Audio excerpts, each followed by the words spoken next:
few weeks ago, I was at Six Flags Great Adventure. Now this park has a pretty solid roller coaster lineup that includes an epic Intamin prefabricated wooden coaster with El Toro, a solid RMC Raptor and Jersey Devil coaster, and the world's tallest roller coaster in King Ka. All three of those coasters are in my top 50, and in the case of Jersey Devil and El Toro, they sit in my top 15 as of the writing of this video. Even with all this flashy, Intamin and RMC hardware around, the coaster I've probably ridden the most in this park is Nitro. Now granted that Jersey Devil is relatively new and El Toro seems to be down a lot these days, but with a park that has 14 roller coasters, it's still impressive that the 22-year-old B&M still holds its own.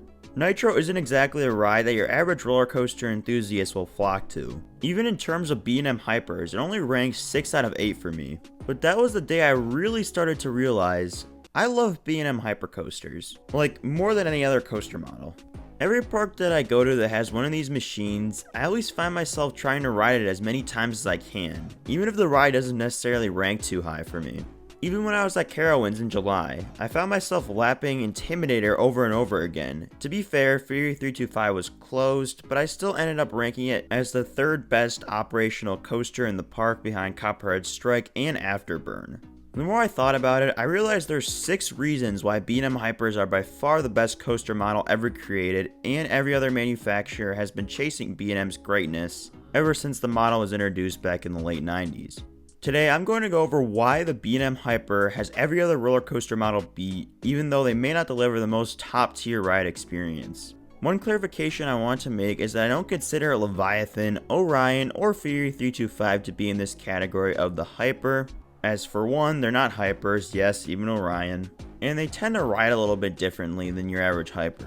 However, I will be including B&M Mini Hypers in this video because they appear to ride pretty similarly as they keep a focus on large airtime hills just like the normal size B&M Hypers. Now before I make my case for B&M Hypers being the best coaster model, make sure to give this video a like and subscribe for more roller coaster content coming very soon. That said, let's jump into the first reason why B&M Hypers are so great.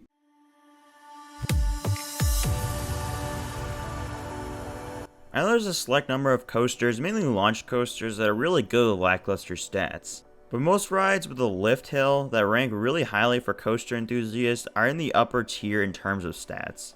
To give you an idea of how big these B&M Hypers are, the absolute smallest B&M Hyper, Hollywood Dream, stands at 144 feet tall, hits a top speed of about 56 miles per hour, and has a track length of 3,937 feet.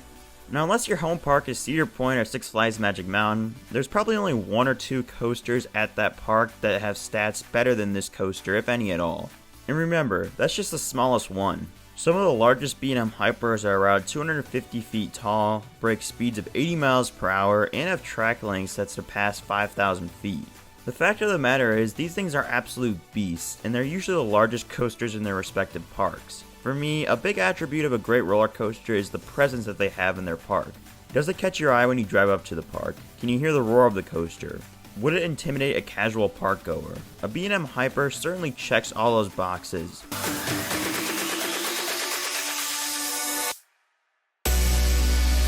I think for 90% of roller coaster enthusiasts, they'll tell you that their favorite thing about roller coasters is airtime, and I'm definitely a part of that 90%. Almost every B&M Hypercoaster is airtime focused with the exception of Raging Bull, but that ride still has its moments for sure.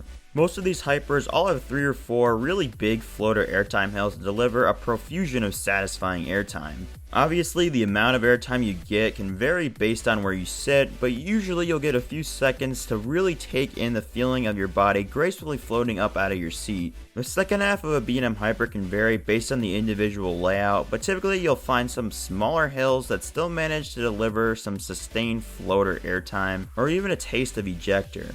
Although the quantity and quality of the airtime you experience on each hyper may vary, it is a sure thing that there will be many moments of airtime on all B&M hypers, and you'll want to hop right back on after experiencing it.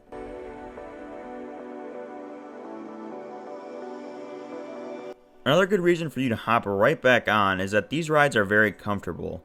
You'll be in nice, open seats with a clamshell restraint that is perfectly shaped for your upper body to be free and catch your legs when floating on those airtime hills.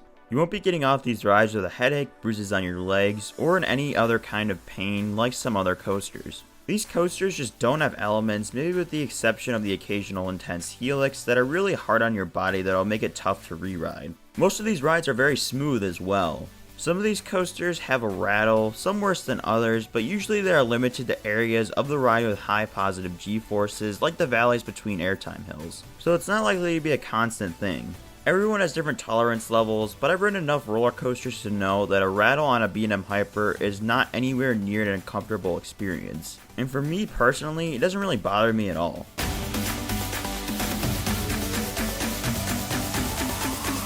A term that I commonly associate B&M Hypers with is people eaters.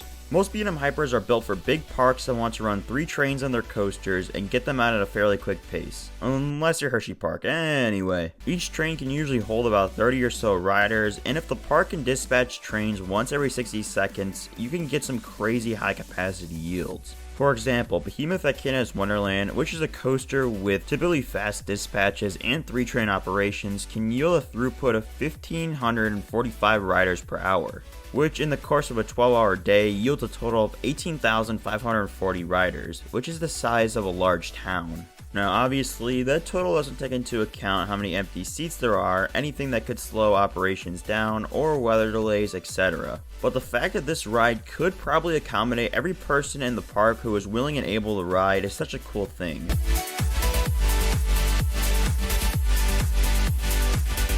Nothing is worse than driving a long distance to go to an amusement park only to see that one of your favorite rides is closed. Luckily, it's not likely that that closed ride is a B&M Hyper, because these things almost never close due to any sort of maintenance related problem. The only instance I can remember a B&M Hyper going down for maintenance was Goliath at Six Flags Over Georgia, but literally every ride in the park broke down when I was there, so I think that just reflects on the park more than it does the ride model. But that's a topic for another video.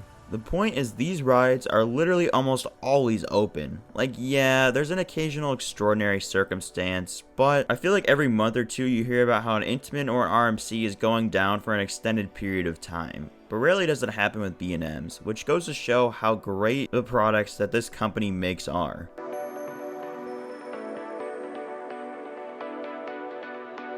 Another key component I like to take into account when ranking roller coasters is how many times can I ride it in a day.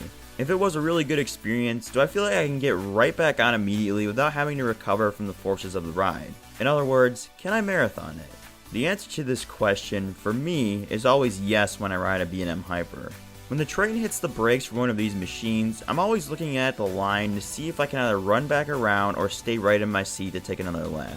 This is all very easy to do when the ride is comfortable, pretty much always stays open, has great capacity so the lines never get long, gives a great view of the park and its surroundings, and has an abundance of airtime.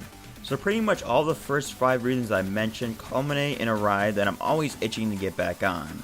B&M Hypers never have the strongest airtime, the craziest elements, or rip your head off intensity, but you know you're going to be getting an enjoyable experience. The embodiment of Mr. Reliable. I think you can look at the reasons I laid out and there would be no other coaster model other than the B&M Gigas of course that would check all those boxes with a 100% success rate, at least in my eyes. However, I'd like to hear your thoughts. Do you agree with me in saying that the B&M Hyper is the best roller coaster model, or do you think I'm off the mark? Make sure to let me know down in the comments below. If you enjoyed this video, make sure to leave a like as it really helps us out against the YouTube algorithm, and don't forget to subscribe for more awesome coaster content coming very soon. With all that being said, I'd like to thank you all for watching, and I'll see you all in the next video.